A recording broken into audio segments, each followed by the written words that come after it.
नमस्ते दोस्तों, स्वागत है आपका हमारे इस चैनल के अंदर। तो दोस्तों, आज की इस वीडियो में हम जानेंगे 5 पांडव और द्रौपदी जब स्वर्ग को जाने वाले रास्ते पे जा रहे थे, तब कौन किस पाप के कारण नीचे गिरा।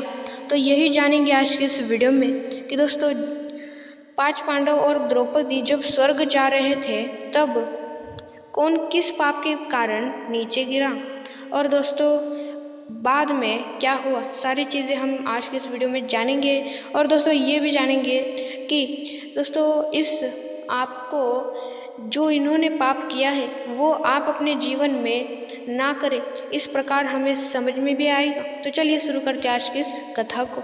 महाभारत के युद्ध की समाप्ति के बाद सभी पांडव सशरीर स्वर्ग गए थे। स्वर्ग अर्थात हिमालय के किसी क्षेत्र में जहाँ इंद्रादि का राज्य था।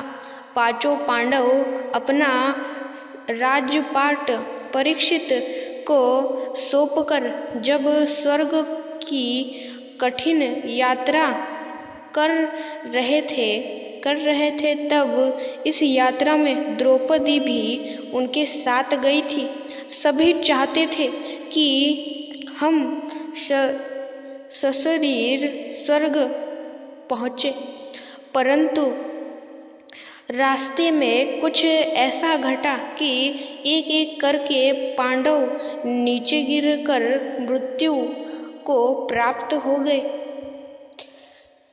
यात्रा के दौरान जब पांडव बद्रीनाथ पहुँचे और वहाँ से आगे बढ़े, तो सरस्वती नदी के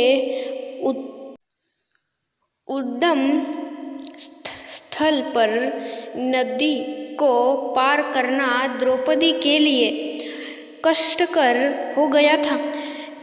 ऐसे समय में भीम ने एक बड़ा सा चट्टान उठाकर नदी के बीच में डाल दी। द्रौपदी ने इस चट्टान पर चढ़कर सरस्वती नदी को पार किया था। कहते हैं कि माना गांव में सरस्वती के उद्गम पर आज भी इस चट्टान को देखा जा सकता है। ऐसा वर्तमान में भीम पुल कहा जाता है। हालांकि महाभारत की कथा अनुसार पांचों पांडव, द्रौपदी तथा एक कुत्ता आगे चलने लगे। एक जगह द्रौपदी लड़खड़ाकर गिर पड़ी। द्रौपदी को गिरा देख भीम ने युधिष्ठिर से पूछा कि द्रौपदी ने कभी कोई पाप नहीं किया, तो फिर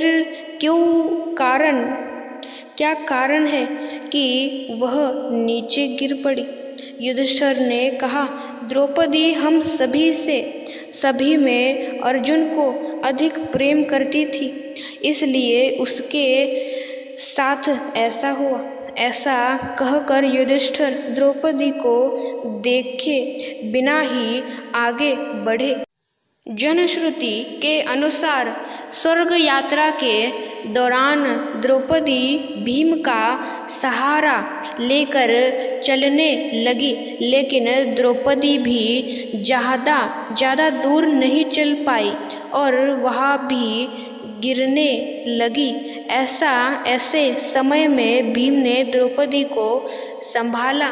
उस समय द्रौपदी ने कहा, सभी भाइयों में भीम ने ही मुझे सबसे ज़्यादा प्यार किया है, और मैं अगले जन्म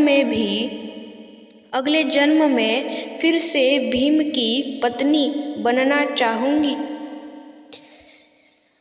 थोड़ी देर बाद सहदेव भी गिर पड़े। तब भीम ने पूछा, सहदेव क्यों गिरा? युधिष्ठिर ने कहा, सहदेव किसी को अपने जैसा विद्वान नहीं समझता था। इसी दोष के कारण गिरना पड़ा। कुछ देर बाद नकुल भी गिर पड़े। भीम ने पूछने पर युधिष्ठिर ने बताया कि नकुल को अपने रूप पर बहुत अभिमान था, इसलिए आज इसकी यह गति हुई है।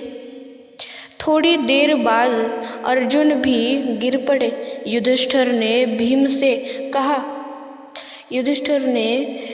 से कहा, अर्जुन को अपने पराक्रम पर अभिमान था।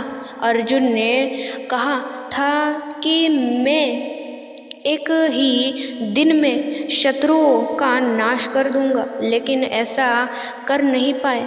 अपने अभिमान के कारण ही अर्जुन की आज यह हालत हुई है। ऐसा कहकर युधिष्ठिर आगे बढ़ गए।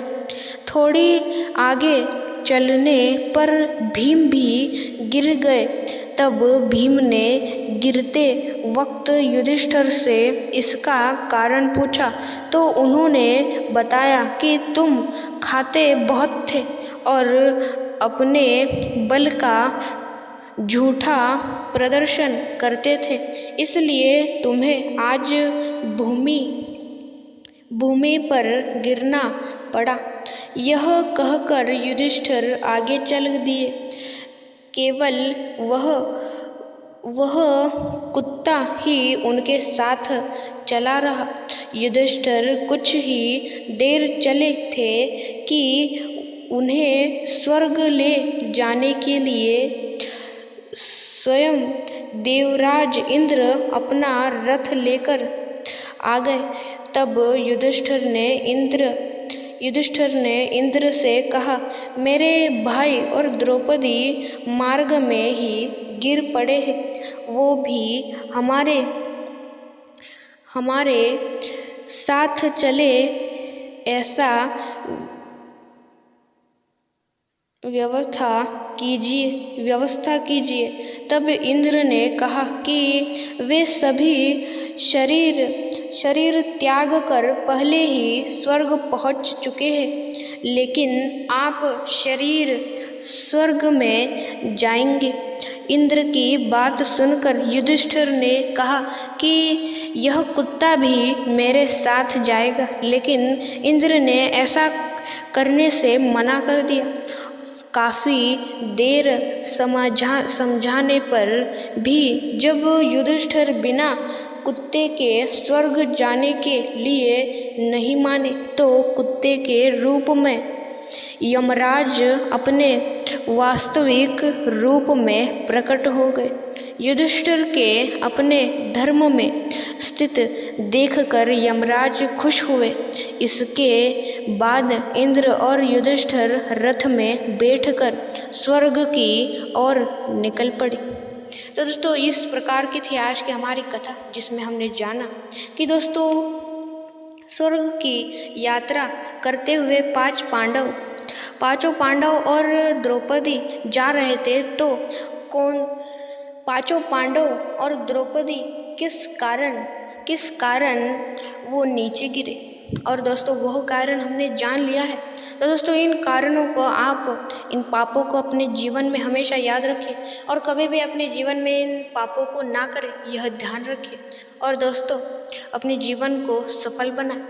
तो दोस्तों, आपको भी अपने जीवन में दुख दर्द पीड़ाओं का समाधान करना है तो हमारे चैनल पे ऐसे ही और दोस्तों ऐसे भी हमने वीडियोस इस चैनल के ऊपर डाले हैं, जो कि आप देखकर अपने जीवन को सफल बना सकते हो और अपने पापों को भी दूर कर सकते हो। तो दोस्तों, अब हमारे इस चैनल को लाइक शेयर और सब्सक्राइब अवश्य करिए, ऐसे ही और वीडियोस देखने और सुनने के लिए। अंत तक देखने के लिए आपका बहुत बड़ा धन्यवाद। मिलते हैं दूसरे वीडियो में और भी पौराणिक कथाओं के साथ और भी रहस्यमयी चीज़ों के साथ। अंत तक देखने के लिए आपका धन्यवाद। मिलते हैं दूसरे वीडियो में।